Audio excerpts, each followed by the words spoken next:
Hey everyone, hopefully our stream is now live and we are coming at you from Hot Atlanta, my girl Adriana, and NYC, Queens, to have our Nucamp open house question and answer session. So if you're joining us right now, no doubt you are interested in the upcoming cohorts and our next uh, early bird deadlines are coming up here soon. So if you're getting in on that cybersecurity, or as I like to say it, cybersecurity, the next date is going to be May 27th that you want to catch. So watch out for that. Um, the big one is probably web dev fundamentals. And our next date is starting March 20th. You can still get in the March 20th class. The early bird for our next available opportunity to get the early bird price is June 10th. And take a look at nucamp.co if you want to get more on that. And we'll just welcome folks into the chat. Let us know, drop any questions in there that um, you would like to post to either myself or Adriana about Nucamp. And we're super happy to have y'all. And let me throw this logo up on the screen, show a little Nucamp love there. Hey, and Adriana, let me know if you had any, um, if you see anybody in the chat that you're looking out at. Help me out there to keep an eye on it. And let me know if you had any New Camp related, like frequently asked questions that you've seen a lot this week, because you're one of the fabulous advisors who's fielding a lot of those questions about coding, the changing careers into that developer life. And you yourself are familiar with this, so feel free to share anything with with us. Yeah. Oh man. Makes me I guess like one of the primary questions that I get lately is like whether or not you need a degree, like, to get into tech.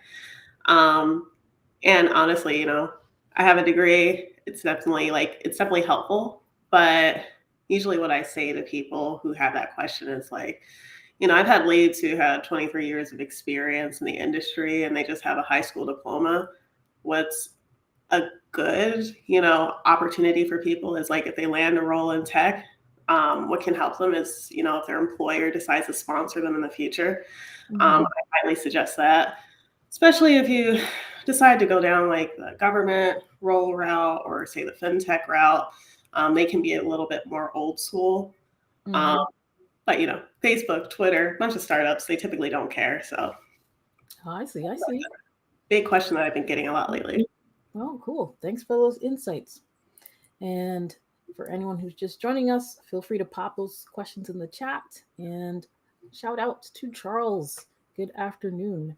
Where's everybody at? Thank you, Irene, the lovely and talented Irene Holden. Thanks for everything.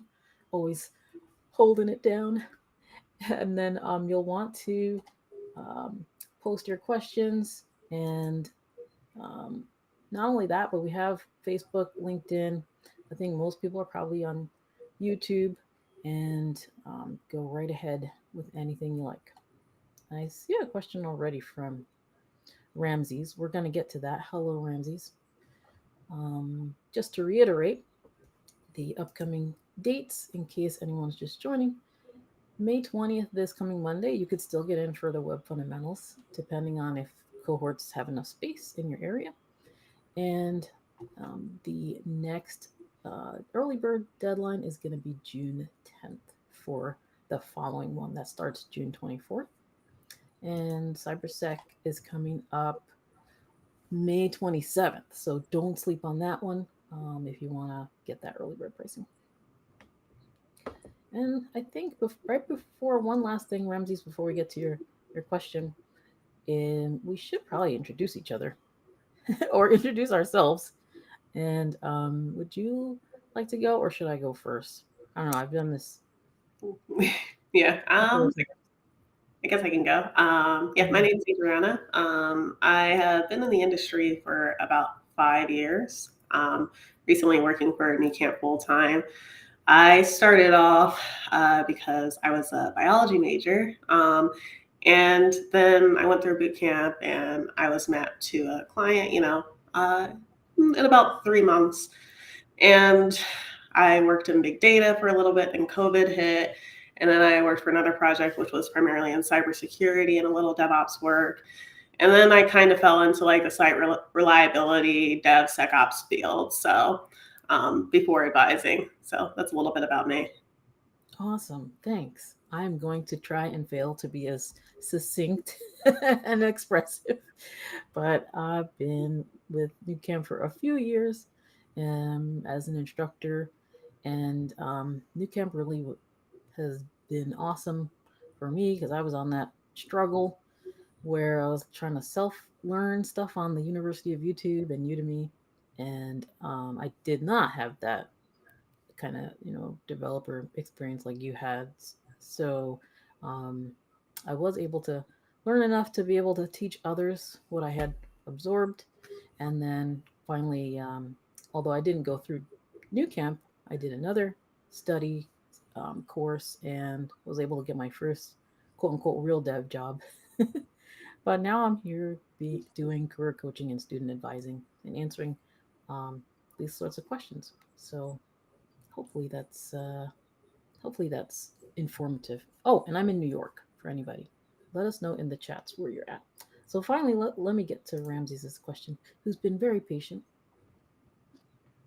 And I see here you're saying, hello, what's your opinion on the job market and the outlook for web dev jobs? Huge question that we get a lot. Is it still worth it to start learning how to code right now?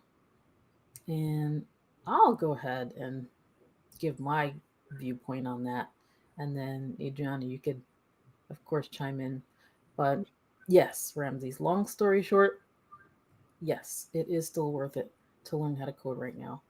So there is a lot of compression or, cutting of maybe the excess from the pandemic, hiring, that kind of thing is still kind of rippling out a bit. There is an unstable market, but this sort of thing is definitely in waves. So it's definitely a cyclical thing, and just because we're on the downswing right now doesn't mean that it's going to be that way forever. So I remember back when I first started studying, maybe 2017, 20 late 2017, I started getting interested in Python. It was, it was not exactly, on lock. It was not necessarily as hot a market as it was um, in 2020 when everyone was trying to get online with e-commerce and everything and hiring like crazy. So it's definitely cyclical, and you could take advantage of that downslope or downswing that's temporary to skill up. So when the hiring ramps up again, you'll be able to take advantage of it. That's my feeling. I don't know what your thoughts were on it, Adriana, if you had anything. Yeah, I can probably piggyback on that. Like whenever there's a downturn, that's probably a time when you want to start skilling up a bit more, just all Mhm. around. You're definitely you're probably going to want to get as many certifications as possible. Probably be really active on your GitHub account. Actually, that's one thing that I noticed this week. I've been talking to a lot of people, even experienced devs, who don't even have their GitHub accounts active. So that can make it really difficult to land a job, like, in the future if you are like working full time as well. In fact, I've gone through interviews where the first thing that like the interviewer pulled up was my GitHub account, and they were looking at one of the bot applications that I was working on. So it's still a good market, but what's going on right now is like a lot of companies are trimming the fat. Um, for example, I had friends who worked in tech and they had jobs that were what's the trend now? The lazy girl jobs. That's kind of disappearing. I noticed. Like because, like, there's really not a need for them. So those roles where you could go in the office at 9 a.m. and clock out at 12 p.m., that's Hmm. probably not going to be coming back as much until like the economy recovers. So you're definitely Hmm. going to have to earn your place now in the industry. Yeah, I hear that. I cannot believe I saw some of the lazy girl jobs. I'm like, what is this going on? They're telling on But themselves. I know. But anyway, let's not go down that path. Mhm. But yeah, at New Camp, definitely you're going to push yourself outside of your comfort zone and whatever you choose to study, whether it's like nursing or how to drive a big rig or something like that. Pushing yourself outside of your comfort zone is definitely where the growth occurs. So good job, Ramses. Okay, so let me go to unnamed genius. You are Armin. Let me see here. Oh, am I showing that? Oh, here we go. Yeah, show your question. You're from Nashville, so welcome. And I don't have a country riff to play you in here. Thinking about going to a boot camp, what most of the ones are upward of 15 to 20K. Why is the price so much cheaper? Am I getting the same value? So, yes, good question. Short answer, yes. You're getting the same value because what you're looking for is a career change. You're not getting all of the same features. Like you're not going to be in a classroom 9 to 5 every day, butts in the seat in a chair looking at a screen and listening to lectures. That definitely costs a lot. So you're getting an instructor who's gonna guide you and lead you through course content, but you're not paying for the sitting in a class all day with an instructor who's gonna kind of hold your hand every single day. And also you're getting flexibility, so that definitely impacts some of the price. You're not having an experience where we call it now a flipped classroom that we're giving you. You're not having a classroom experience where it's every day, 7 days, 5 days a week. I don't know if that's coming out correctly, but yeah, you're gonna have the flipped classroom experience, what we call it at New Camp, where instead of being in a class and you can raise your hand maybe once or twice and get a direct personalized answer to one of your questions, you're going to not waste that time sitting in a lecture. You're going to be at your own pace, accessing our curriculum and learning materials at the time that's best for you. So let's say you're working during the day, you come home and it's midnight, 1 a.m. You can log on to our course content, watch recorded lectures, do exercises, work on your code, and you have a dedicated chat with your class and your instructor if should you have questions. And then on the weekends, you have that 4 hour live via video conference lecture with your instructor. It's not just an hour, and it's not just an office hour on the weekends. We have office hours during the week, but it's actual 4 hours of learning and building something with your classmates. So yeah, I think it's a huge value. Yeah, and one last thing I'll say on that: a lot of people wonder, um, you know, should I do a boot camp, especially if it's a boot camp where you're not if it's for you, if it's a in person or if it's a full time in person, or one of those different non flipped classroom experiences. And some of the 30K or 25K, 15K, like you mentioned, boot camps that I've seen, I've heard horror stories where there was no video content and the person paid $30,000 for their for their boot camp. So the price doesn't actually, you know, dictate what you're going to get. Um, and then what I was going to say is, if you're trying to decide what's right for you, I usually use the example of, are you a person who can say, I'm going to start going to the gym, and then you just wake up and put on your shoes and go to the gym? Or are you more like me, where you're a person who needs to have an appointment with, a trainer who's waiting for you at the gym? If that's the case, then Nucamp might be just the push that you need, but not overkill, not overspending. All right, I think I pretty much answered that one into the ground. Yeah. I will say, like, yeah, these boot camps, sometimes they charge a lot more just because they can, kind of piggybacking off of what you said. Mm-hmm. Um, Also, I had to quit my job. So that's just not an option for a lot of people. This is a part-time, program. So it gives you the option to work full time and then Mm-hmm. spend like, 2 to 3 hours during your week, learning how to program. Um, so yeah, and also you do want to be careful because some of them, they might map you and they don't teach you well. And I've heard horror stories where, well, I knew someone who was like let go like a couple months later because they really weren't taught anything, but the program promised that they would be mapped, and that was it. So Oh, just be really careful about that. yeah. You mean like mapped to a specific role? Yeah, mapped to a client, and Oh, okay. Yeah, yeah. also be careful with that because, you know, it works for some people, but sometimes they'll take a solid half of your paycheck. So, Mm, if they take half your paycheck and you go out to California and they make you go out to California, then that might be an issue for you as well. yeah, that's another thing. A lot of those prices are so high because it's an ISA, Hmm. income share agreement. And I chatted with one of those chat bot, or not chat bots, like customer service, at an ISA boot camp, just to kind of see what they were going to tell me, if they were going to tell me the truth.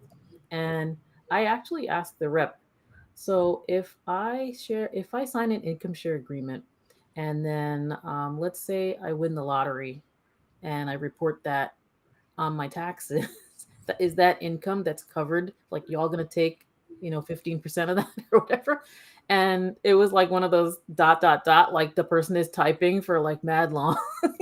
Like, what, maybe she was asking her supervisor, and then the answer was yes, we would take a percentage of that because it's income. So I was like, oh, okay, that's good to know. Yeah, but let me uh let me not forget about our other attendees. Adventurous, we are very happy to have you as well. Happy to be here. So we have some more questions, and I'll try to take them in sequence, but let me know, Adriana, if anything particularly jumps out at you. Hmm. I see one from Mariana. Hello, Mariana. And also, I should say, feel free, folks, to jump in the stream. I forgot to mention that. You can jump in the stream with your camera and your microphone. So if you have a camera, if you have a microphone, feel free to, let me put the link up here. Visit the link that you see on the screen, and you can be on camera and talk with us. Alrighty. So let me go back to the questions. I see this wonderful question. What kind of positions should I look for as my first job right out after the front end bootcamp? So very specific. So she knows what she wants. Mariana, she's like ready to go. Would you like to tackle this one? What do you think, Adriana? Yeah, I would say any position that's like React specific or Angular specific, anything that has JavaScript on it, I would just apply everywhere. And you never know what's going to happen because I've worked for clients who knew I had zero Golang experience, very little AWS experience, and they still hired me just because I had Java experience. So honestly, and especially in this market, you can just go ahead and mass apply and see, but definitely anything that has like React or any type of front end framework on it. Awesome. Thanks so much. I think you pretty much said it. And mass supply is kind of tricky, but it is these days kind of like a brute force approach. Yeah, so we teach you some finessing too for your looking for your first job right after front end. Um, how you can how you can target certain companies in your region, how you can target the industry that you yourself know, like maybe you know a lot about childcare or education or something like that, or healthcare. So we try to help you with that. But basically, yeah, look for those keywords. React. Um, when you're looking for a position, don't look for front end developer. Type that into Indeed or something. No, when it look for the keywords that you know, the technologies that you know, and then you'll see all different kinds of job titles and lots more about jobs later, by the way, because that's one of my favorite topics. So, good afternoon to everyone from Ohio. Okay, hello, Michelle. We see you in Ohio over there. So, like, good afternoon to all the Ohio people only. We no, we won't take that the wrong way though. But yeah, I have a great friend out in Columbus, so I also feel the Ohio feels. Below New York, is that like Staten Island? Herc G, like DJ Cool Herc. I think it's not spelled correctly if it was DJ Cool Herc. But hello, we see you. And from Seattle, the fabulous Anuja, welcome. So I see some more questions here. One from Charles about great starter projects. That is an awesome question because we were actually going to talk about some projects. So let me go ahead and share my screen here. And Ariana, don't let me get carried away. Right, you're good. You're good. Let's see. Get carried away. Yeah, right. Let me go back here. And I am happy to be running the stream this time. This is quite a learning experience, I must say. This is awesome.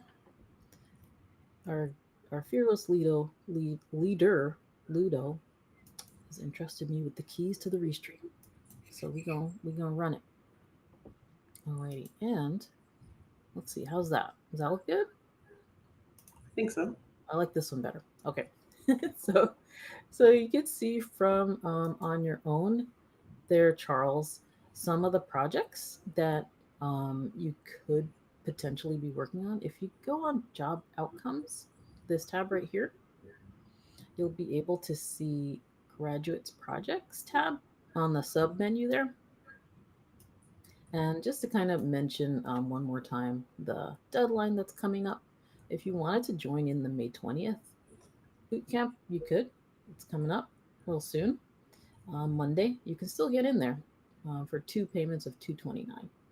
And then if you want to catch the June 24th cohort, it starts June 24th, but the last day to get the early bird pricing is June 10th. So just don't sleep on that one. And let's go to graduates projects. And Charles, whichever bootcamp you are interested in, you could see we have them tagged for you. So let's say you were interested in, like Mariana, maybe you're interested in front end, right? Let's see if I can find a front end one. Oh yeah, I was looking at this one the other day actually. So we have them tagged with the boot camp that the student completed, and you can see the different projects there. This one's kind of complex in that it pulls in an API call from OpenAI, and it builds. I think it was MUI components for React, so it could build you a custom component using the MUI framework. Here's another one, the Pokédex app, where it categorizes all your Pokemons. So you can build a lot with just web fundamentals and the front end course. There's a lot that you can build with a back end course. It's also nice if you start with web fundamentals. It's not required, but it is nice. If you wanted to go that route, you could take the web fundamentals course and then take the backend bootcamp, and then you could, um, you know, build a Django app and style it really nicely or something like that. Yeah. So let me see. I'll go to the other questions here. I Yeah. personally like to work on little fun projects, maybe automation projects. You could build a bot with Python or JavaScript or whatever language, or, Hmm. try working with tools like Selenium that might pop up and you can put that on your resume. Um, Okay. all kinds of little fun projects. Like, it doesn't even necessarily have to be a website. You can get really creative. And some employers might like seeing that on your GitHub. Oh, yeah. It could be an API or a mobile app too. Hmm. That's true. Good point. Excellent point. So I'll go on to Sam. Sam in North Dakota. I hope it's warmed up there. And for any of our Houston people, I hope y'all are okay. I don't know if you have electricity or not, but I heard there was a big storm there last night. But Sam in North Dakota, is it possible to get a paying internship job while taking the cybersecurity boot camp? That is an interesting question. So it depends. That's probably how I answer a lot of questions. If you are halfway through and you've already taken the first exam, so there's three exams in a cybersecurity fundamentals.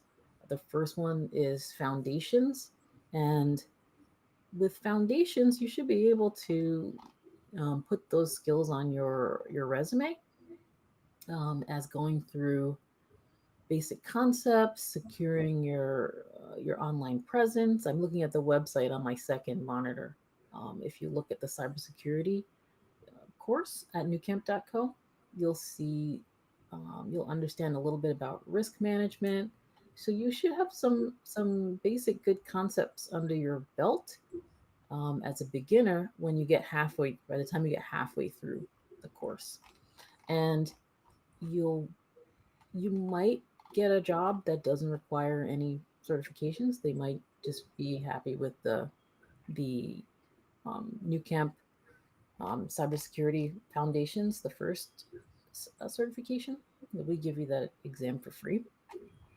But if you want to pursue um, a, a very widely known cert, you could go for CompTIA Security Plus after finishing the first portion.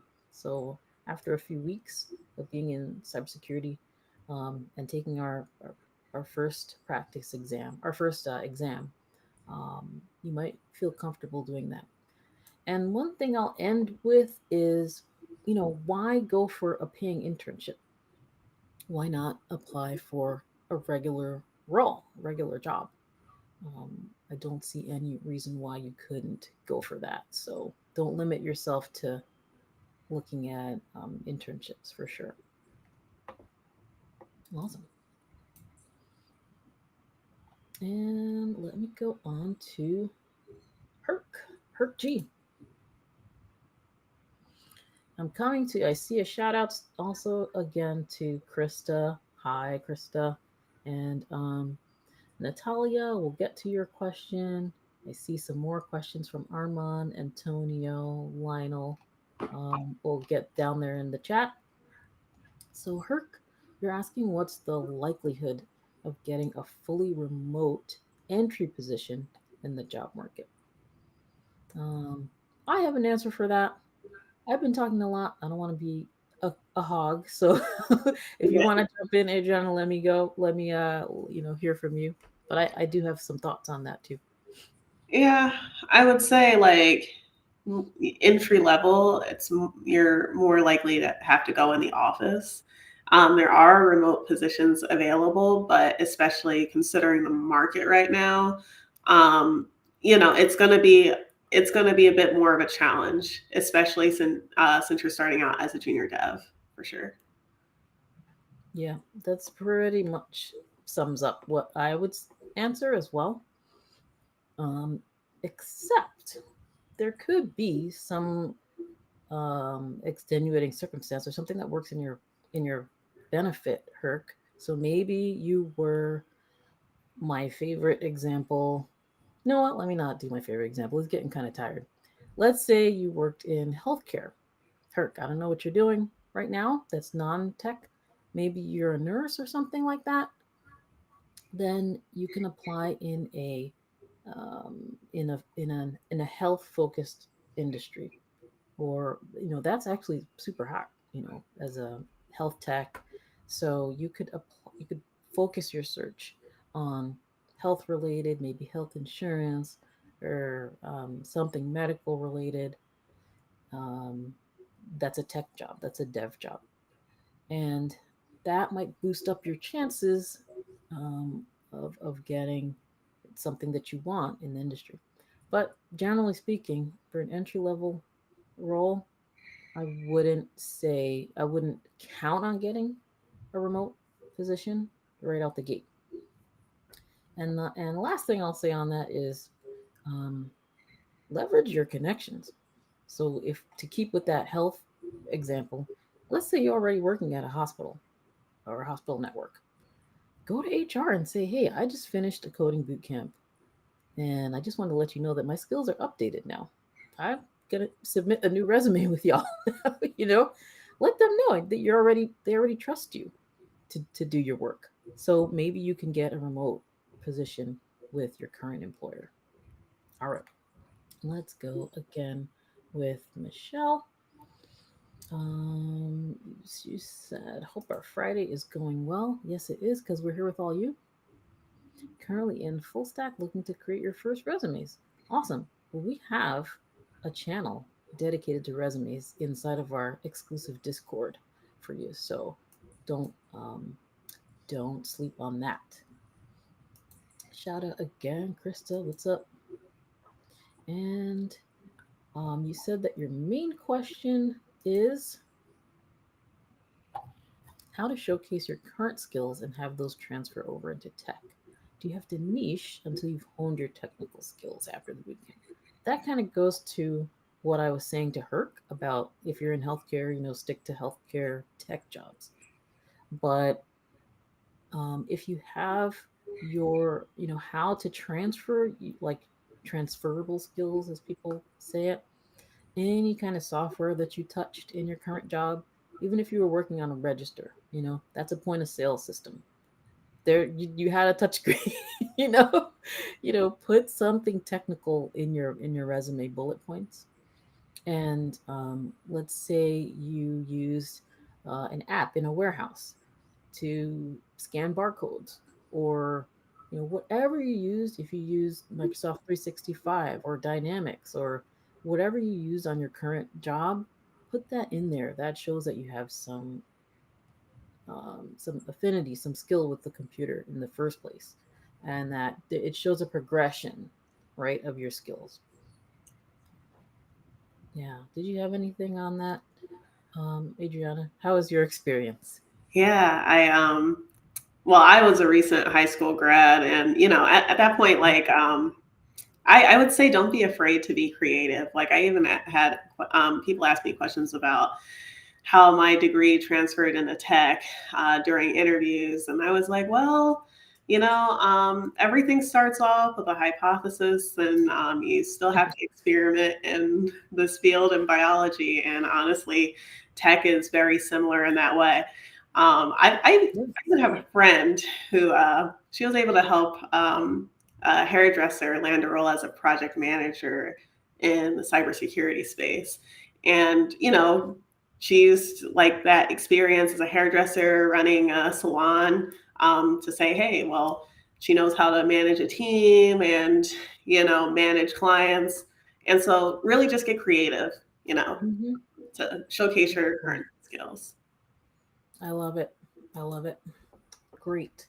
And part of that too, you can see also, Michelle, if you check, as I was answering the other person's question before, if you check on that project section, doing your project, that's going to really show skills. So even if you are a little thin on your prior job experience and anything that you think could transfer over, um, you could still showcase your projects a lot. So one of the ones that I'm seeing here, just to share again super briefly, you can see was a travel app.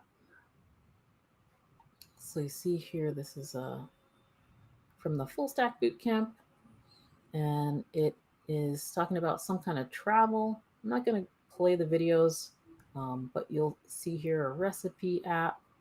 You know, you can see lots of different topics that maybe you have some, expertise in. I see here is a healthcare one, right? So if you're coming from one of these other fields that's non-technical, let's say you came from hospitality, you know all about hotels, right? So use your knowledge. Don't just throw it away. You can leverage it into something else and make it work for you, right? Cool. All right, so let me go on here. I have a question from LinkedIn from Natalia. Hey there, how's it going?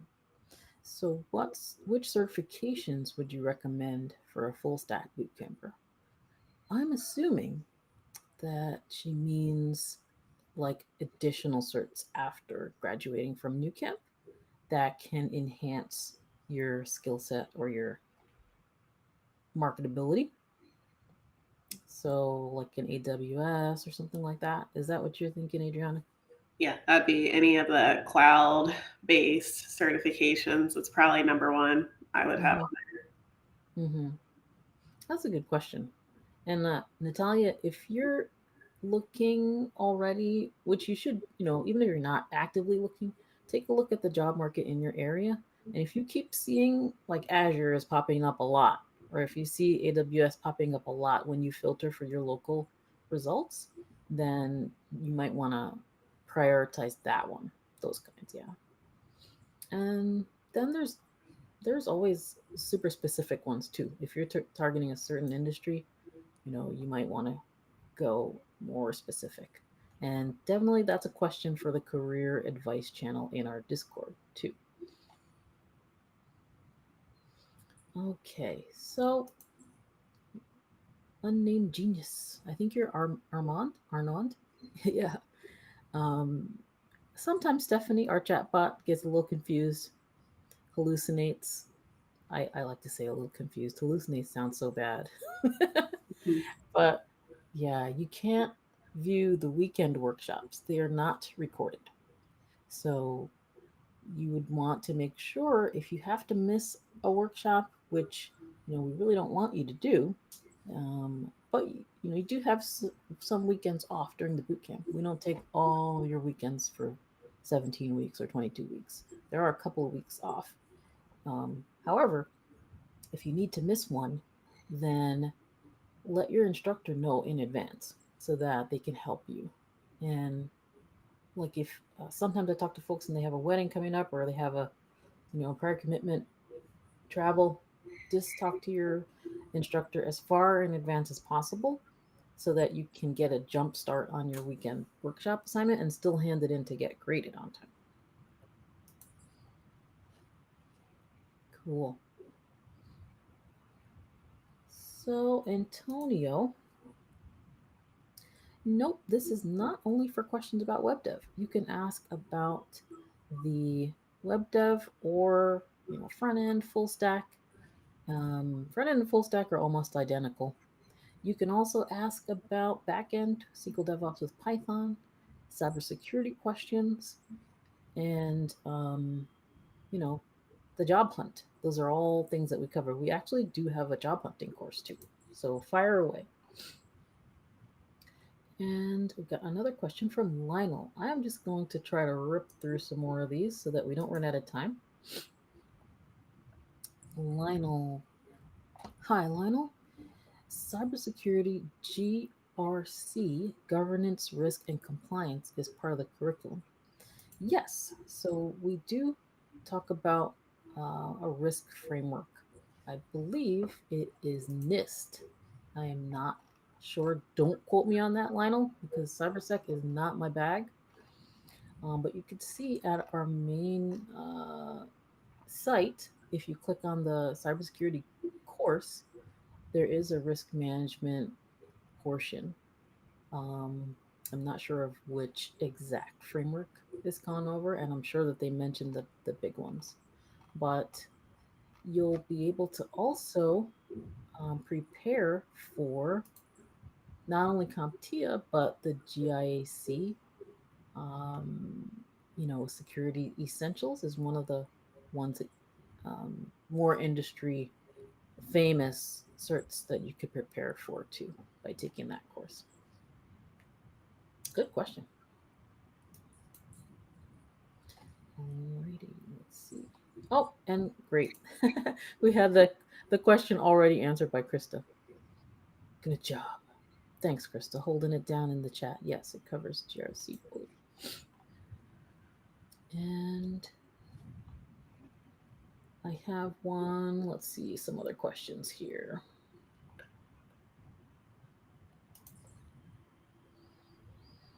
I'm not sure if you want to take this one, Adriana. Hi, I'm watching from South Carolina. Hey, I am taking the back end course. Is Python viable for an enterprise back end system, or should I learn another language after graduating? I would say so. I would see a lot of openings for Python roles, and even this was mostly for like AWS, Canary specific, but I was asked to work with like Python for that. So it's still like one of the most popular languages. But if you wanted to learn additional languages, I mean, Java is helpful to know still, even though you'd probably be working for, with more legacy code, I noticed for that. C sharp is helpful, if you wanted to brush up on like .NET type work. And sometimes like those, sort of unknown, less common languages can actually give you a boost as well because there's a little less competition.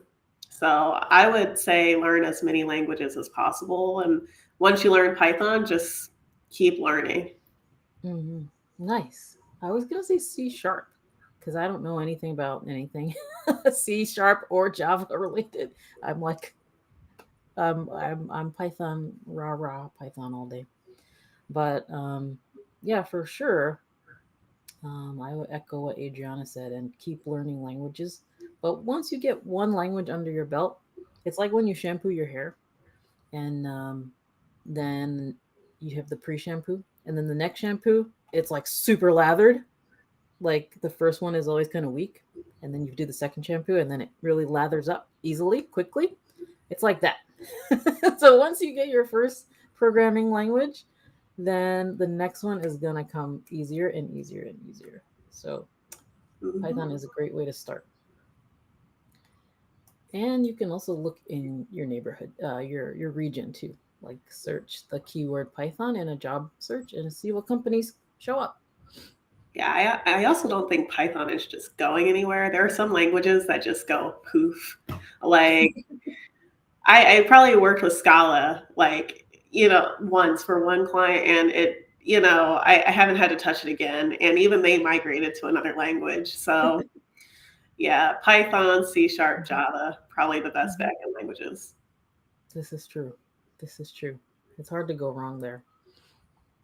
Let's see. So we kind of answered some of these. I think we got Natalia already. Which certifications to skill up? Ramses, you are so welcome.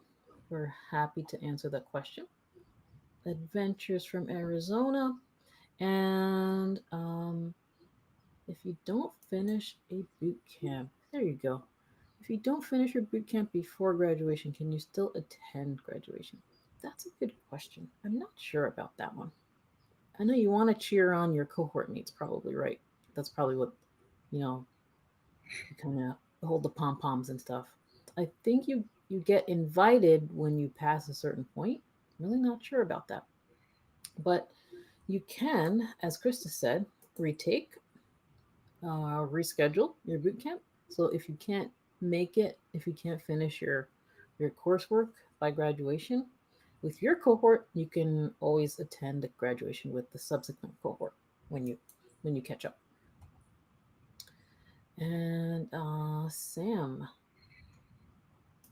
Brown, what's up? You are welcome. So let's see here. Aw, that's such a nice thing to say. Thanks. He said he wishes it was beautiful and vibrant. Oh, now I'm melting. I'm melting. Thanks, man.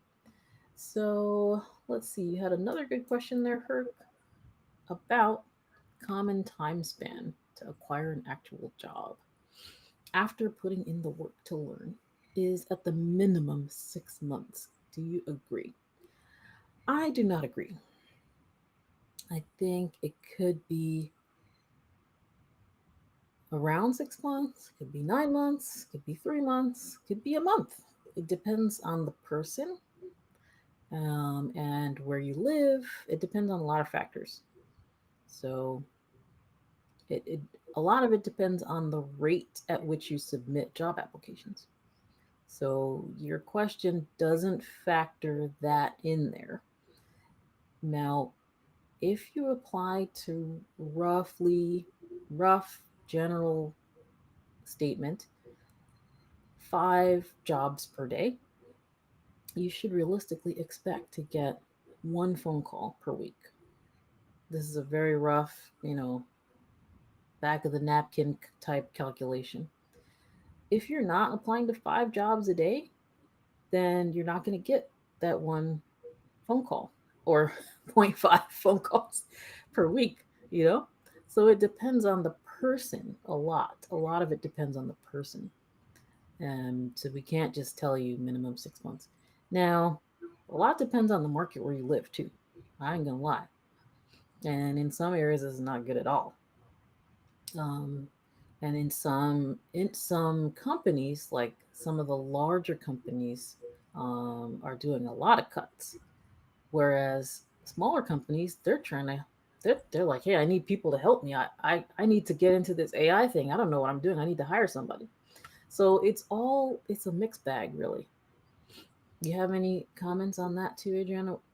Yeah, Before I I would probably say like if you're just looking for remote roles, it's probably gonna take a little longer. If you check that box that you're open to relocating, you'll probably get a job a lot quicker. So Mhm. yeah, kind of piggybacking off of what you just said, like really does depend on like how much you're applying, like actually Mhm. applying, like being honest with yourself, and really like what your market is looking like if you choose to stay where you live. Yeah, good point too about relocating for sure. And it's tough because not everybody can do that. So, but if you have the room for it, yes, that will hugely boost your job search. And you can reduce a lot of that too. If you're doing all this legwork, you're trying to find jobs, you're like trying to network with people, you're trying to reach out to people on LinkedIn and send emails to your old bosses and stuff. You can get help with that legwork if you contact a recruiter, a reputable recruiter, not just some random LinkedIn recruiter. Well, there's some big recruitment and staffing companies in national, locally. You can get them to do some legwork for you by reaching out to the staffing company or recruiter. Once you get to a certain level, the recruiters start approaching you. But before you get to that level, you want to make the first overture to them. Like go to your local staffing temp agency and just say, hey, I just graduated from boot camp. Here's my resume. A lot of times they'll even help you with your resume because they get paid when you get placed in a position. And then a lot of times they get a bonus if you stay in the position for 6 months or more. They get a 6 month bonus, a 12-month bonus. So they have that drive to really get you a job if you stay on top of them. Okay, so I'll touch on this one really quick because I don't want to spend too much time with you there, Herc. But yeah, that kind of could be. I personally feel like once you get that first paycheck as a developer, you made it. Mhm. I'm not the person who wants to work at a FANG company, and I guess they're calling them Mang now because of Meta or whatever. But I I wouldn't see that as a sign that I've arrived. I see it as a sign that I could get a fat YouTube channel or something. Ex Googler, because some people put a lot of stock in that. But how? Definitely Yeah. looks good on the resume, but I do agree. Like once you land that first role, you're pretty set. Hmm. Yeah, you just have to stay with it. Okay. Hello again, Michelle. Been an educator and a small business owner. Congratulations. I have a translation and localization company for the past 3 years. Lots of learning and change. How would you apply those? Well, small business owner, you probably have a big book of contacts, an address book. I would dig in there. If you're looking to be an employee, and leave the small business, leave the entrepreneurial world, you would approach those contacts as trying to network or trying to market yourself as a developer. If you're looking to perhaps be a consultant or be a freelancer as a web developer, again, that contact book, that address book will help you out a tremendous amount. Hey, I'm offering a new service now. I'm launching another branch of my company, however you want to put it. But translation and localization, a lot of that is, it could be local to you if you have a lot of influx of Spanish speakers. We're seeing a lot of that in the US. That could be a big thing where companies need to level up and translate a lot of their sites. Um, yeah, I don't have too many off the cuff thoughts on that. Mhm. I would honestly have to brainstorm as well. Like, I mean, if you're a business owner, obviously you can work well with others. That's always one of the biggest things that teams are looking for because unfortunately, devs have a really bad reputation of like being horrible at communication. So, honestly, that would probably have to be a longer discussion, or, Mhm. if we wanted to schedule a one on one to brainstorm. Yeah, there's some cool APIs out there. There's Libra Translate. Um, I can't remember. It's Libra, but it's spelled like the kind of Frenchy way of spelling it. Libra Translate. Um, there is there's DeepL. DeepL is a big one too. They translate a lot of stuff there. I think they're out of Germany, but you can contact companies that would mirror the keywords that is already on your resume.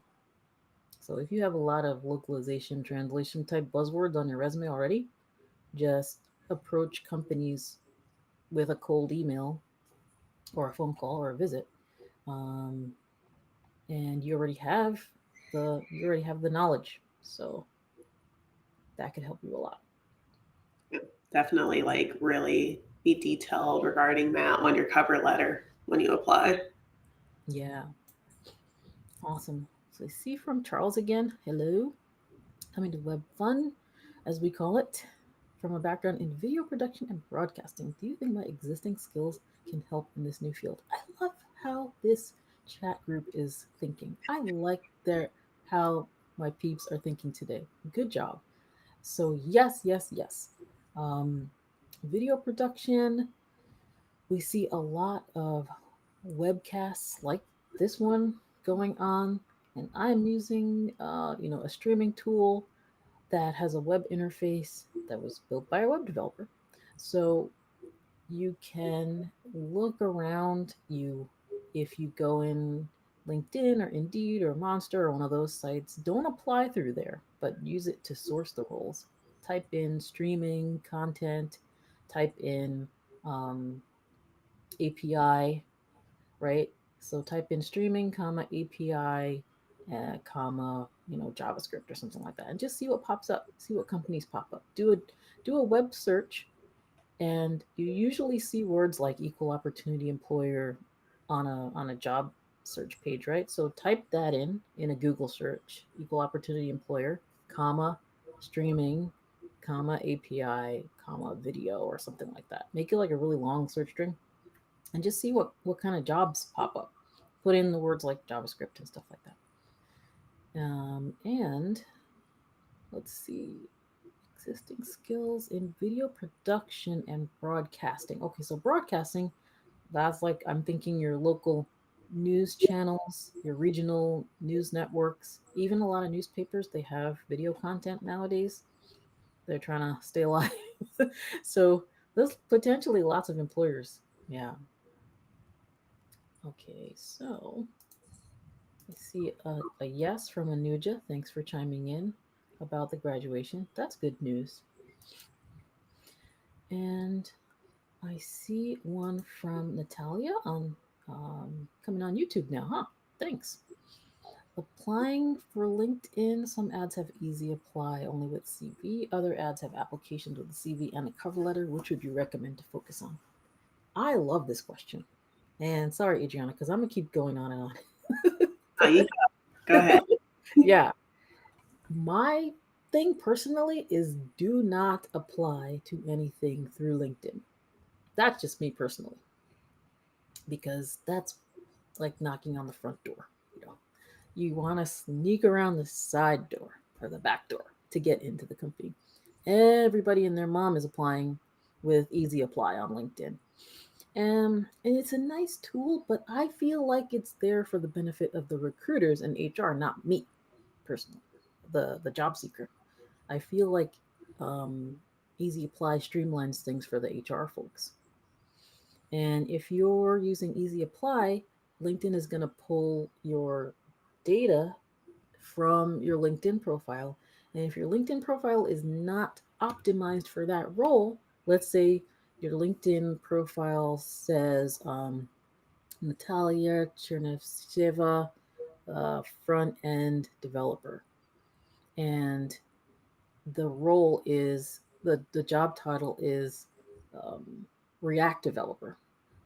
You're not going to match as quickly for the recruiter if you had applied with a tailored resume that said React developer and applied through the company's website instead of through the LinkedIn Easy Apply. So that's just me. I say don't use LinkedIn to find the jobs, but apply through the company site. Yeah, and then follow up with them. Yep, I would say definitely apply through the company site. And if you see on LinkedIn who the recruiter is, Mm-hmm. maybe ping the recruiter, or if you can find someone who works at that company, message them that you applied for the role. Um, Mm-hmm. yeah, basically use your connections. Awesome. But that's an excellent, excellent question. I appreciate that very much. Okay, we're out of time. I can't believe it. So, Mariana, you get the last one. What markets are the strongest for tech jobs in the US? I was looking at the CompTIA website. They have a jobs report where they have a little graph and charts. It looks like Washington, D.C. is one of the top ones recently, especially for remote tech jobs. So, that's a really strong one off the top of my head. And then all the major cities where they have the big populations and those suburbs are going to be your good bets. Um, so yeah, thanks a lot, and thanks Elizabeth for your good tip here about cybersecurity for dummies. Thanks very much. I would need that book. Thanks for everyone. And Adriana, it was awesome that I get to be the first one to be on the stream with you. Thanks so much. Yes, thanks for having me. All right, everyone. Have a great rest of your night. Take care. Bye.